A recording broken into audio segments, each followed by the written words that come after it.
Good afternoon, student.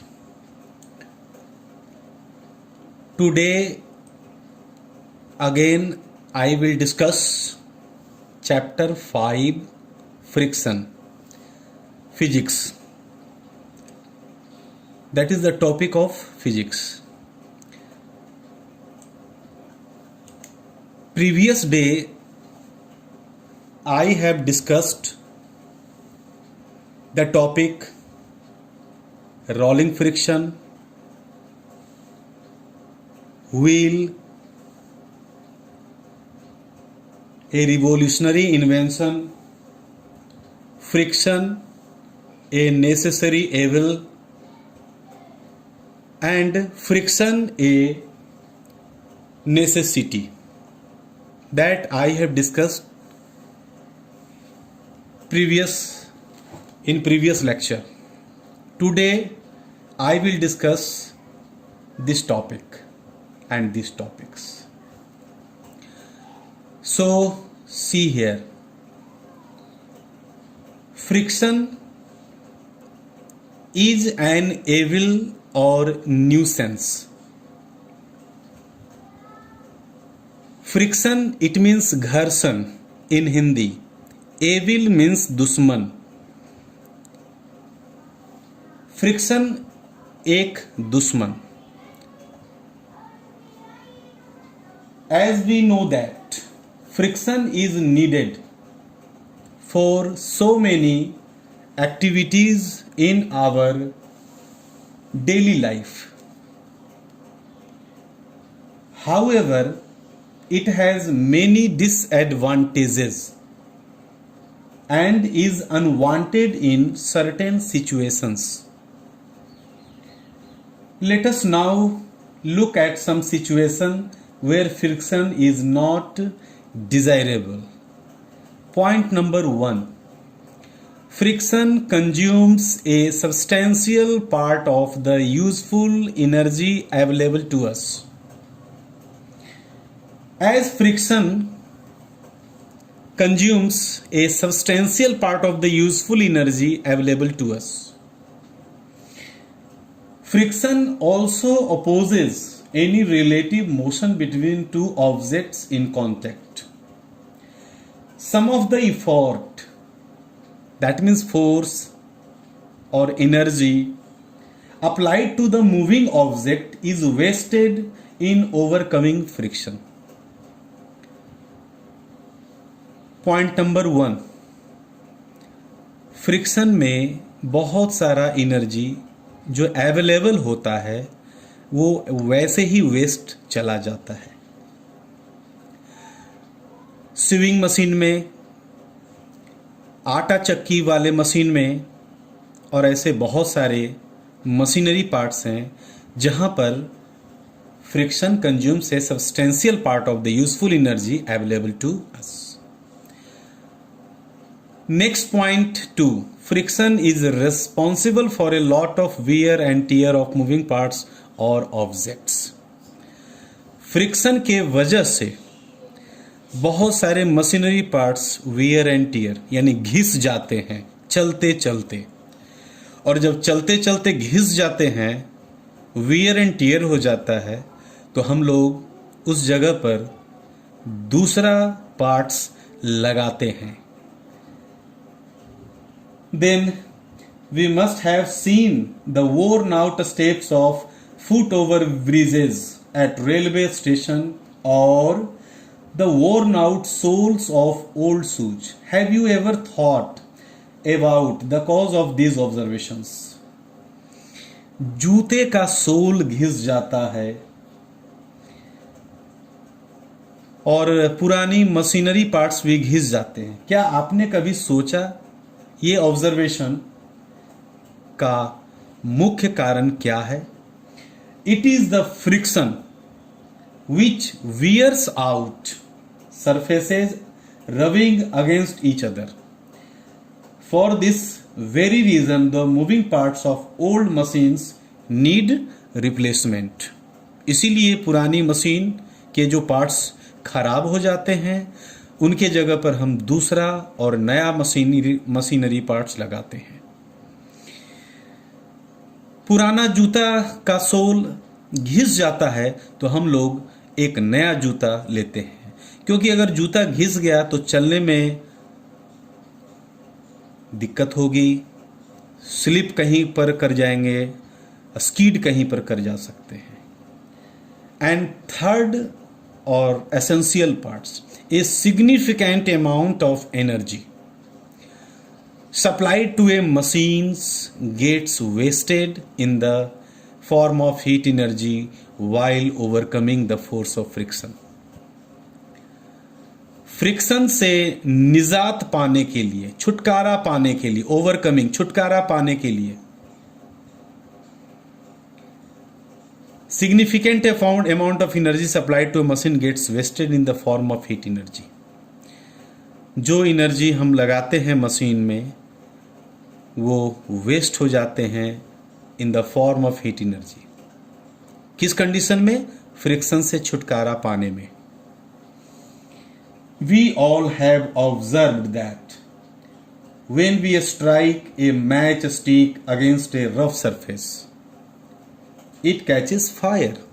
आप माचिस की तीली को माचिस के रविंग पोजीशन पर, रविंग स्थान पर जब रब करते हो, स्ट्राइक करते हो माचिस जलाने के लिए, it catches fire. Also when we vigorously rub our palms together for a few minutes in winter vacation they become warm. जाड़े के दिनों में हम लोगों को जब ठंड लगती है तो हम लोग अपने हाथ को रब करते हैं। क्यों? ताकि हम लोग वार्म हो जाएं, due to friction. This is because friction leads to production of heat. The energy required to overcome friction is mainly converted into heat, while this is welcome for warming up our palms on a winter morning. It becomes a problem between the moving parts of the machine. जो जाड़े के दिनों में हम लोग अपने हाथ को रब करते हैं तो गर्मी महसूस होता है, लेकिन मशीनरी पार्ट्स के लिए ये प्रॉब्लम का कारण बन जाता है। Excessive heat produced due to friction can damage the moving parts of a machine. अगर जरूरत से ज़्यादा एक्सेसिव हीट अगर हो जाता है मशीनरी पार्ट्स में due to friction, that can damage the moving parts of a machine. Machinery parts को डैमेज कर सकता है।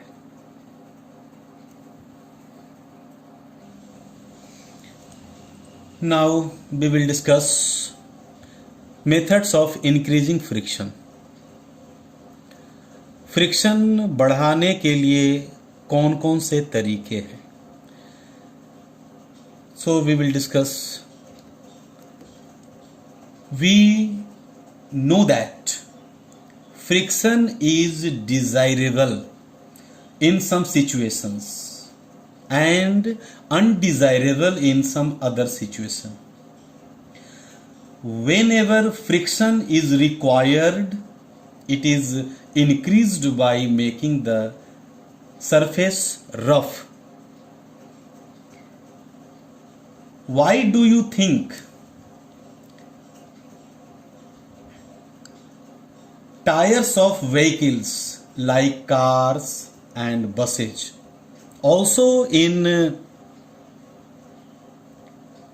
tires of bicycle, have treads on them? Why is the sole of our shoe grooved? It means, I am asking, क्या आपने कभी vehicles के tyre में, car और बस के टायर में ट्रीट्स देखा है? Treats, see in the picture.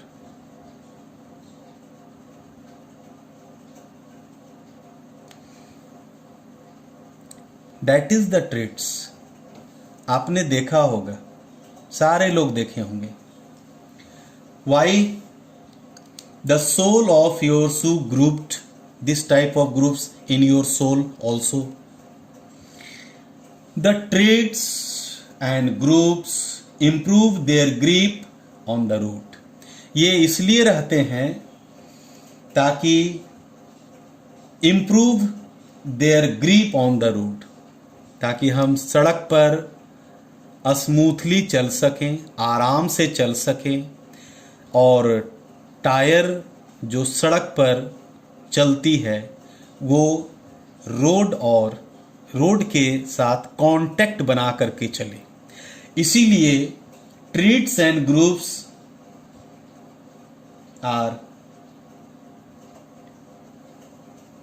they improve their grip on the road. This increases the friction to desired value. Desired value एक खास समय तक ही जरूरत पड़ती है। And help us to avoid skidding or slipping. ये इसलिए रहता है ताकि बस का पहिया एक जगह पर स्कीड ना करे, स्लिप ना करे, और वो रोड पर ग्रिप बनाकर चलता रहे।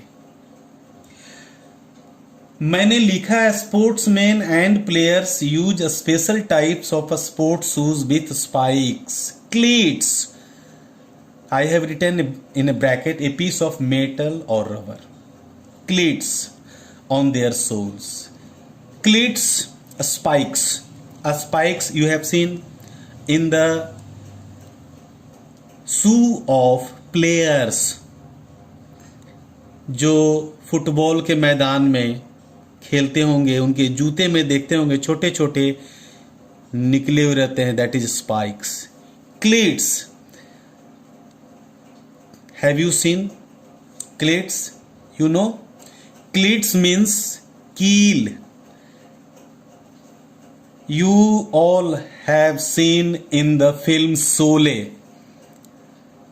फिल्म शोले में संजीव कुमार अपने जूते में पहने हुए था, और वो क्या था? Cleats, a piece of metal that are also available in rubber on their shoes. Why? This helps them to get a better grip on the road ground, ताकि प्लेयर्स जब ग्राउंड में खेले, दौड़े, तो स्लिप ना कर जाएं, स्किड ना कर जाएं। इसीलिए sportsman and players use special types of a sports suit with spikes and cleats. Cleats means कील। कील, नुकीला कील होता है जो जूते में होता है। मेटल का भी होता है, रबर का भी होता है। Athletes and other sports person when they play often make use of friction. Gymnasts often apply some coarse substances, chalk powder on their hands. Gymnast को आपने देखा होगा अपने हाथ में वो चौक लगाता है ताकि वो बांस को पकड़ करके अच्छा से ग्रिप बना सके। By doing so they increase the friction between their hands and the uneven bars. This gives them a better grip. For the same reason kabaddi, in kabaddi you have seen kabaddi players rub their hands with soil for having a better grip on their opponents. Kabaddi के जो player होते हैं अपने हाथों में क्या करते हैं? मिट्टी लगाते हैं ताकि विपक्षी दल से वो, ओपोनेंट से वो हाथ से पकड़ें, टच करें तो ग्रिप बना करके खेल सके। कबड्डी प्लेयर्स ऑलवेज रब their hands with soil for having a better grip on their opponents. Friction can never be entirely eliminated. Friction can never be entirely eliminated. We cannot reduce friction to zero by continuously polishing and smoothening surfaces. In fact, friction can go up to a very high values for ultra smooth surfaces. This is because the molecules come very close to each other and exert very strong attractive force on one another. To us, they would appear as a very strong interlocking of the surfaces. Friction कभी भी पूरी तरह से eliminate नहीं किया जा सकता है. We can not reduce friction to zero. Friction कभी भी जीरो नहीं हो सकता है. कितना भी हम पॉलिश कर लें, कितना भी स्मूथ कर लें, friction can not reduce to zero. In fact, friction can go up to very high value of ultra smooth. Ultra smooth हो सकता है, लेकिन जीरो कभी भी नहीं हो सकता है. One more interesting point to know that force of friction between narrow tires, tire of bicycle, narrow tire of bicycles. The force of friction between narrow tires and road is equal to the force of friction between similar wider tires and road. I repeat once again. The force of friction between narrow tires and road is equal to the force of friction between similar wider tires and road. पतला tyre और road के बीच में जो friction लगता है, same force of friction wider tyre और road के बीच में जो लगता है, सेम दोनों का इक्वल वैल्यू होता है. दोनों का फ्रिक्शन सेम होता है. दिस इज सो बिकॉज, ऐसा क्यों? The force of friction is independent of the area of contact. जैसा कि हम लोग पहले पढ़ चुके हैं, as we have discussed earlier, the force of friction is independent of the area of contact. उसके एरिया से कोई लेना देना नहीं है. Wider tires of vehicles spread the weight of vehicles over a large surface area and hence decrease the wear and tear of the tires. Wider tires of vehicles spread the weight of vehicles over a large surface area and hence decrease the wear and tear of the tires. ज़्यादा area, less pressure, and less pressure creates decrease in wear and tear of the tire. Now see the next point. Methods of reducing friction. Methods of reducing friction. Friction कम करने के लिए कौन कौन से तरीके हैं? तो first methods is polishing. Second method is lubrication. Third is ball bearing.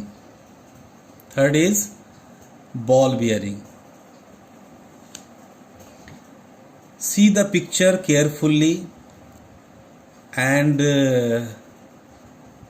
this point I will discuss in the next session. Polishing, lubrication and ball bearing. I will discuss this point in detail and in the next session. Okay. Thank you very much.